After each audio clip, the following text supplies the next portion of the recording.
Good morning বন্ধুরা, আজকের রবিবারের সকালে তোমাদের অনেক অনেক ভালোবাসা। আর আজকের হচ্ছে তোমাদের সাথে শেয়ার করব রূপা ব্লগের তরফ থেকে তোমাদের অনেক অনেক ভালোবাসা। আজকে তোমাদের সাথে শেয়ার করব হচ্ছে চিংড়ি মালাই।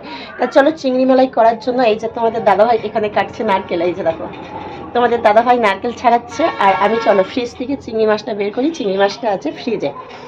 তা দেখো, চিংড়ি মাছটা আমি ডিপ ফ্রিজে ছিল, ডিপ ফ্রিজ থেকে আমি রান্না করবো বলে বের করে এমনি নর্মালে রেখেছিলাম চিংড়ি মাছটা। এই যে চিংড়ি মাছ, এই চিংড়ি মাছটা বের করে আমি এখন পরিষ্কার করে ভালো করে বেছে নেব। যেরকমভাবে চিংড়ি মাছ কাটে সেইভাবে আমি চিংড়ি মাছটা কেটে রেডি করে নেব। তা দেখো, আমি পুরো চিংড়ি মাছ বেছে কুটে রেডি হয়ে গিয়েছে। আর চিংড়ি মাছের মশলা করার জন্য এখানে নিয়ে নিয়েছি টমেটো, পেঁয়াজ, কাঁচা লঙ্কা, আদা, রসুন। অবশ্য আমি এতটা করে দেব না, পরিমাণটা তোমাদের দেখে দেব। তা এই যে আমি একটা মিক্সার বোলে আমি একটু পেঁয়াজ নিয়ে নিলাম, 5-6 কোয়া মতো রসুন নিয়ে নিলাম, এক টুকরো আদা নিয়ে নিলাম, 4-5টা মতো কাঁচা লঙ্কা নিয়ে নিলাম, আর একটা মতো টমেটো নিয়ে নেব। নিয়ে আমি এটাকে ভালো করে পেস্ট করে নেব। তা দেখো, আমি ওটা পেস্ট করে নিয়েছি। এখানে চিংড়ি মাছ, কেটে রাখা চিংড়ি মাছগুলোকে আমি এতে একটু লবণ আর একটু হলুদ দিয়ে 5 মিনিটের জন্য মাখিয়ে আমি এটাকে রেখে দেব।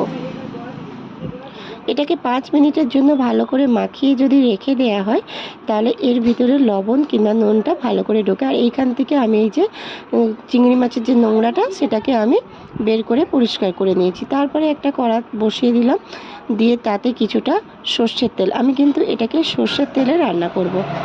তারপরে চিংড়ি মাছগুলো একে একে আমি সবগুলো চিংড়ি মাছই দিয়ে দিলাম। আমার এখানে চিংড়ি মাছ আছে 200 গ্রাম।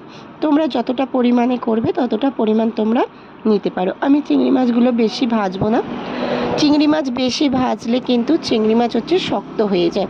সেই জন্য আমি হালকা করে এপিট ওপিট ভেজে নিয়ে আমি চিংড়ি মাছগুলোকে তুলে নেব। তুলে নিয়ে ওই কড়াতে আবার যে তেলটা আছে সেই তেলটা দিয়ে আমি কিন্তু এতে ফোড়ন দেব। এটা হচ্ছে গোটা গরম মশলা আছে, দারুচিনি আছে, এলাচ আছে, লবঙ্গ আছে। এটাকে আমি ফোড়নের জন্য ব্যবহার করলাম।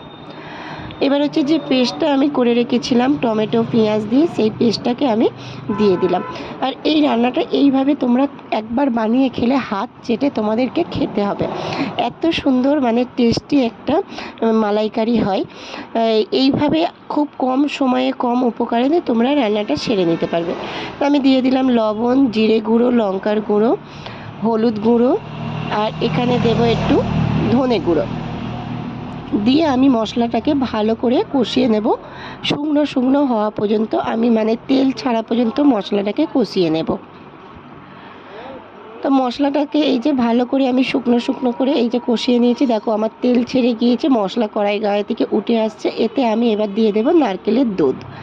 নারকেলের দুধটা আমি এটাই দিয়ে দিলাম। তোমরা যদি নারকেল না পাও গুঁড়ো দুধেও ব্যবহার করতে পারো, কিংবা কেনা নারকেল দুধ ব্যবহার করতে পারো, কিন্তু সবথেকে নারকেল দুধটা, ঘরোয়া নারকেল দুধটা খুব ভালো হয়। তো আমি এটাকে ভালো করে নাড়াচাড়া করে যখন ফুটে উঠবে তখন আমি চিংড়ি মাছগুলোকে এইতে দিয়ে দেব। দিয়ে আমি এটাকে একটু নাড়াচাড়া করে ভালো করে আমি এটাকে চাপা দিয়ে দেব 5 মিনিটের জন্য।